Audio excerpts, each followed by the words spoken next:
What's up, everybody? Thank you for jumping on to Steelers to Go, your daily to go cup of Pittsburgh Steelers news and analysis. I'm Noah Strackbine here every single Monday through Friday. Find us on youtube.com/all Steelers talk or anywhere you get your podcasts. Today, I'm taking it a little outside the box. And truthfully, I know that this video will likely get less views than every other video. That's okay. I'm okay with that. And I want to make a couple of things clear. This isn't an apology to anybody or to the team. This isn't me changing my ways. My job is to analyze players and to analyze the NFL and the Pittsburgh Steelers. It's to report on the news of these players and that team. Sometimes that news is bad. Sometimes that analysis is critical. That's okay. I think they're okay with that. That's just the way the league works. That's what everybody knew coming into the league. This isn't a surprise to anybody. And I think that they have thicker skin than I would. And I give them all props to that. Nobody would handle everyone sitting around just telling them how bad they are at their job, especially if you work as hard as NFL players work, and be okay. Nobody would not let that bother them. At some point, the criticism gets to you. At some point, it's going to bother you. And I get that. And that's why I believe that they have thicker skin, thicker minds than pretty much all of us. This is where I'm going with this. Yesterday, I was in the locker room and Benny Snell Jr. walks by me and he goes, "Yo, nice YouTube video." Big smile on his face. He's not angry, but you can tell he's not happy. And he's obviously talking about the video that I put out, talking about why the Pittsburgh Steelers have not cut him. Because he brings value in pass blocking. He understands his assignments. He's a 4-year vet, so at this point, you know what you're getting. And he plays great special teams. I also said that I don't believe he'll ever have a 200-yard rushing game or maybe even a 100-yard rushing game because we haven't seen it. We've seen one. And I didn't mean for that to come off as negative or to come off as super critical and me kind of bashing on Benny Snell Jr. And I truthfully don't believe he took it like that. I don't think he was angry. I don't think at any point he thought I was attacking him. I think that everyone around him is starting to see this stuff and has seen it for years, and it's affecting them. Just as if it would affect the people around you and I. That's where I'm going with this. Yesterday, it kind of clicked, and it's been clicking. Like for a while now, I've realized that maybe I shouldn't be mean when I talk about players. There's a lot of people out there that are mean when they talk about players. They talk about them like animals. I never agreed with that. They talk about them like they don't have any emotion. They're not a real person. They're just a player. They're a name on the back of a jersey. It's just a piece of paper with somebody's name on it. That's all these people are. They're Madden players. A lot of people talk about them like that. I've always tried not to. I don't think I've done the greatest job, and I don't truthfully plan to change. I think that I do an okay job of not pushing that envelope and staying with my analysis without getting vulgar, explicit, mean, or just downright nasty. I don't take shots at anybody. But I'll be real, if you're not performing well, I understand to the fullest extent that I can't do what you do. But I also understand that my job is to tell the world my thoughts on you. Sometimes those thoughts are going to be negative. That's okay. I'm okay with that. But there should be a message. And that's what I wanted to take this time out to do is send a message to everybody out there, myself included, that with everything we say, we should look at it as if somebody's grandmother is going to read it, as if somebody's mother is going to read it. Because if my mom constantly read about how bad I was at my job, a job that I have worked until I was 5 or 6 years old to accomplish, a dream, something that 1% of people actually make it in, something that takes harder work than pretty much anything out there. If I accomplished that dream and everybody continuously told my mom Dude, he sucks. He's so bad. He is so terrible at his job. I dislike him. It would put her in a dark place. If you told my grandma that, I love my grandma. Sweet 85-year-old woman. She'd fight you. She would definitely try to fight you. You told my dad that, whew, things would get nasty.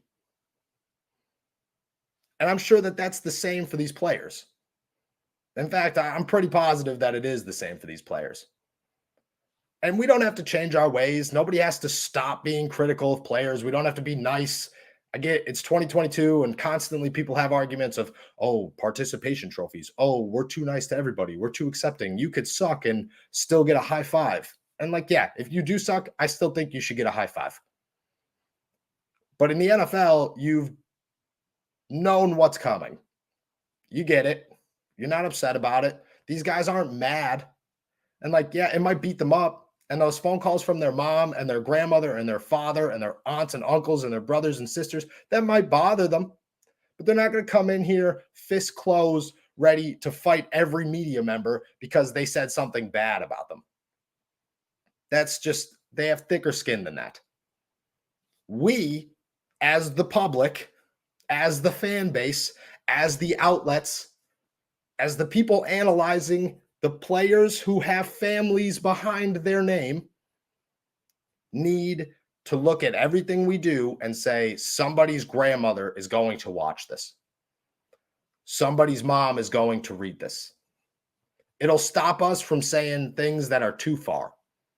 And I think that if we stopped taking things too far, the normal criticism, the normal negativity that comes with the NFL and the day-to-day, week-to-week ups and downs of players that you have to analyze. You cannot stop giving your opinions on these guys, especially if you're in a position of myself and many other people out there. If you're a fan, you feel passionately enough that you have to have an opinion on these guys. This just comes with fandom, and that's okay. But if we stopped taking it too far, I think it would stop affecting the people behind the names as much when it comes to just being critical. It's okay if my mom read, Noah wrote a couple of bad articles this week. Noah didn't do his job perfectly. He had a bad podcast. He's had 3 bad podcasts in a row. I'd probably be the first person to admit to her. I'd be like, yeah, I sucked. I was terrible the last couple of weeks. But people just constantly saying like, dude, get him off the team. He is garbage. I don't care if he ever plays in the NFL again. He's not good enough to be this. He's not good enough to be that. I don't care. Calling names. Names are the worst. Don't ever call somebody a name. If we got rid of all that and just kept it to, this was a bad week. Yeah, when it comes to cuts, he's probably on the bubble to get cut. Chances are he's not going to make the team, and just kept it to that instead of chances are he's never going to play in the NFL. He's not good enough to be this position. He's not good enough to be that position. I think it would just overall go better. It would run smoother. People would be less aggressive. That's my message.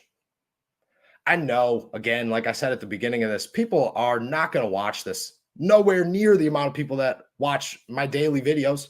And I appreciate every single one of you guys. But I had to take a minute out, 10 minutes out, and say, hey, sometimes we got to calm it down because it's not Benny Snell. It's not Deontay Johnson. It's not Mason Rudolph or Mitchell Trubisky or George Pickens or Devin Bush that we're bagging on. It's not those guys that are going to read the comments. It's their mom Googling the name. It's their mom's friend sending them links on Facebook. It's their name in the local paper that gets read by everybody they love. That's who's getting hurt by this. It's our job to continue to be analytical. It's our job to continue to be critical when criticism is needed. Not everything can be positive. We're not handing out participation trophies here. This is the NFL. You made it this far. You're getting paid millions of dollars. You know what's coming. They're prepared for what's coming. Let's stop being nasty so that the normal criticism, the needed criticism, the criticism that is required by our side of things, that comes with fan bases that are tens of thousands of people wide every week, hundreds of thousands of people wide, that could be accepted and not hurtful. Because if that doesn't hurt you, we're good. Everybody's chilling. So that's my message. Let's keep it chill.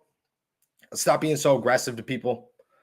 Let's look at things as if their mom, their grandmother, their father, their brothers and sisters, and everybody they love is going to read that, because chances are they're going to read it first. And if we look at everything and that approach, I think we can make the whole outline of things and the relationship between fans, players, and the media a little bit stronger. I don't think I got anything left to say. Pretty simple. Let's just be kind. As kind as we can be.